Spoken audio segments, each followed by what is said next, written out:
ഇസ സെമീസ് വേർഡിലേക്ക് എല്ലാവർക്കും സ്വാഗതം. ഇന്ന് നല്ല സോഫ്റ്റായ കള്ളപ്പവും മുട്ടക്കറിയും എങ്ങനെയാണ് പെട്ടെന്ന് തയ്യാറാക്കുന്നത് നോക്കാവേ. ഒരു 2 ഗ്ലാസ് പച്ചരി നല്ലതുപോലെ കഴുകി ഒരു 3 മണിക്കൂർ കുതിർക്കാൻ വെക്കാം. നമ്മൾ കള്ളിലല്ല ഉണ്ടാക്കുന്നത്, ഈസ്റ്റിലാണ് ഉണ്ടാക്കുന്നത്. അതുകൊണ്ട് നമുക്ക് ഒരു തേങ്ങയുടെ വെള്ളം ഒരു ഗ്ലാസ്സിൽ ഒഴിച്ചു കൊടുക്കാം. അതിലേക്ക് ഒരു 1/4 ടീസ്പൂൺ ഈസ്റ്റ് ഇട്ട് കൊടുക്കാം. ഒരു വലിയ സ്പൂൺ പഞ്ചസാരയും കൂടെ ചേർത്ത് നല്ലതുപോലെ ഇളക്കി അത് മൂടി വെക്കാം. ഒരു 15 മിനിറ്റ് നമുക്കങ്ങ് മാറ്റി വെക്കാം. ഇനി കുതിർത്ത് വെച്ചിരിക്കുന്ന അരി ഒരു ഗ്ലാസ് വെള്ളവും കൂടെ ഒഴിച്ച് അത് നല്ലതുപോലെ ഒന്ന് അരച്ചെടുക്കാം. ഇങ്ങനെ അരച്ചെടുത്തിരിക്കുന്ന മാവ് നമ്മൾ കള്ളപ്പം പൊങ്ങാൻ വെക്കുന്ന പാത്രത്തിനകത്ത് ഒഴിച്ചു കൊടുക്കാം.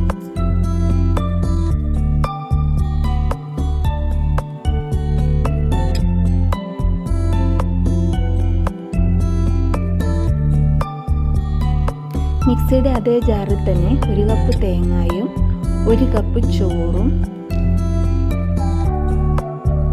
3 ചുവന്നുള്ളി ചെറുതായിട്ട് അരിഞ്ഞതും ഒരു ചെറിയ വെളുത്തുള്ളിയും ഇവിടെ അതിനകത്ത് ഇട്ട് കൊടുക്കാം. ഇനി അതിലേക്ക് 1/2 ടീസ്പൂൺ ജീരകവും 1 ടേബിൾ സ്പൂൺ പഞ്ചസാരയും കൂടി ചേർത്ത് ആ മിക്സിയുടെ ജാറിൽ നമുക്ക് നല്ലതുപോലെ ഒന്ന് അരച്ചെടുക്കാം. ഇതിൽ വെള്ളം ഒഴിച്ച് അരയ്ക്കേണ്ട, ഈസ്റ്റ് പൊങ്ങാൻ വെച്ച് തേങ്ങാവെള്ളം ഒഴിച്ച് ഒന്ന് അരച്ചെടുത്താൽ മതി കേട്ടോ. ഇങ്ങനെ അരച്ച് കഴിയുമ്പം അത് ആദ്യം അരി അരച്ചതിനകത്തോട്ട് യോജിപ്പിച്ച് കൊടുക്കാം. അതിലേക്ക് 1 ടേബിൾ സ്പൂൺ ഉപ്പിട്ട് കൊടുക്കാം. ഞാൻ അതിലേക്ക് ഉപ്പ് നീരാണ് ഒഴിച്ചു കൊടുത്തത്. ഇനി മാവ് നല്ലതുപോലെ കൈകൊണ്ട് മിക്സ് ചെയ്ത് ഒരു 2 മണിക്കൂർ മൂടി വെച്ചിട്ട് 2 മണിക്കൂറിന് ശേഷം അത് തുറന്ന് നോക്കുമ്പോൾ നല്ലതുപോലെ അത് പൊങ്ങി വന്നിട്ടുണ്ടാകും. ഇനി നമുക്ക് അതൊരു പാൻ അടുപ്പിൽ വെച്ച് അത് ഓരോ തവി മാവ് കോരി ഒഴിച്ച് അത് ചുട്ടെടുക്കാം. തിരിച്ച് മറിച്ചിട്ട് ചുട്ടെടുക്കാം. നല്ല സോഫ്റ്റാണ്, നല്ല ടേസ്റ്റിയുമാണ്. ഉണ്ടാക്കി നോക്കിയിട്ട് അഭിപ്രായം അറിയിക്കണം. ഇനി ഇതിന് വേണ്ടിയിട്ട് ഒരു മുട്ടക്കറിയോട് തയ്യാറാക്കുന്നുണ്ട്. എന്നാൽ ഇനി നമുക്ക് മുട്ടക്കറിയുടെ റെസിപ്പിയിലേക്ക് പോകാം.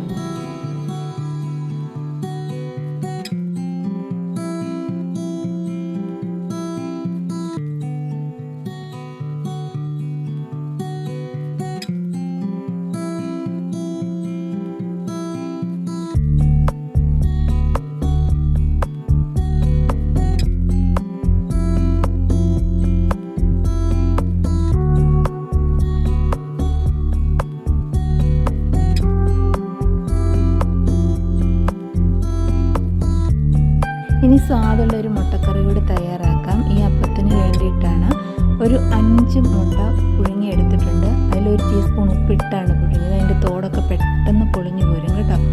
ഇനി ഇതിന് വേണ്ടിയിട്ട് ഒരു 3 സവോള എടുത്തിട്ടുണ്ട്. വലിയ സവോളയാണ്, അത് പൊടിയായിട്ട് അരിഞ്ഞെടുത്തു.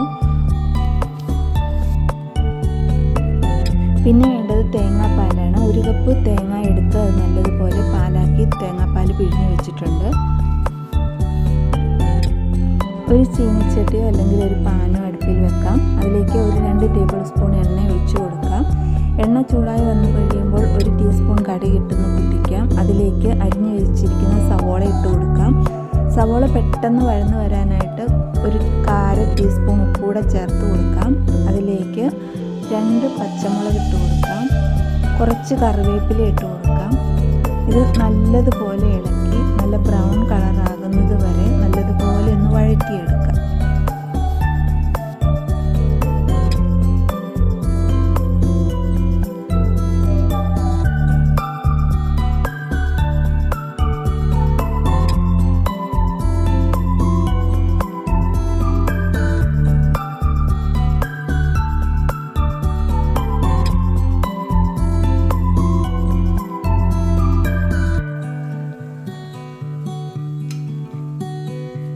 സവോള നല്ലതുപോലെ വഴന്നു വന്നിട്ടുണ്ട്.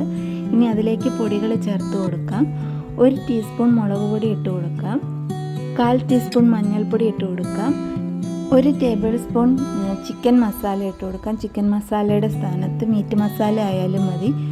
1 ടീസ്പൂൺ മല്ലിപ്പൊടി കൂടെ ഇട്ട് പൊടികളുടെ പച്ചച്ചുവ മാറുന്നത് വരെ അത് നല്ലതുപോലെ ഒന്ന് ഇളക്കി കൊടുക്കാം. പൊടിയൊക്കെ നല്ലതുപോലെ മൂത്ത് വന്ന് കഴിയുമ്പോൾ അതിലേക്ക് എടുത്ത് വെച്ചിരിക്കുന്ന തേങ്ങാപ്പാൽ ഒഴിച്ചു കൊടുത്ത് അതൊന്ന് തിളപ്പിച്ചെടുത്ത് കഴിയുമ്പോൾ നമ്മൾ പുഴുങ്ങി വെച്ചിരിക്കുന്ന മുട്ട അതിൽ ചേർത്ത് കൊടുത്ത് അതിലേക്ക് ഒരു 1/2 ടീസ്പൂൺ ഉപ്പ് കൂടെ ചേർത്ത് ഉപ്പിൻ്റെ പാകമൊക്കെ നോക്കി ചെറുതീയിൽ അത് അടച്ച് വെച്ച് വേവിച്ചെടുക്കാം. അതിൻ്റെ പാകം നോക്കി അതിൻ്റെ ചാറ് എത്രയാണോ നമുക്ക് ആവശ്യം അതനുസരിച്ച് കുറുകുന്നതനുസരിച്ച് നമുക്കത് ഓഫ്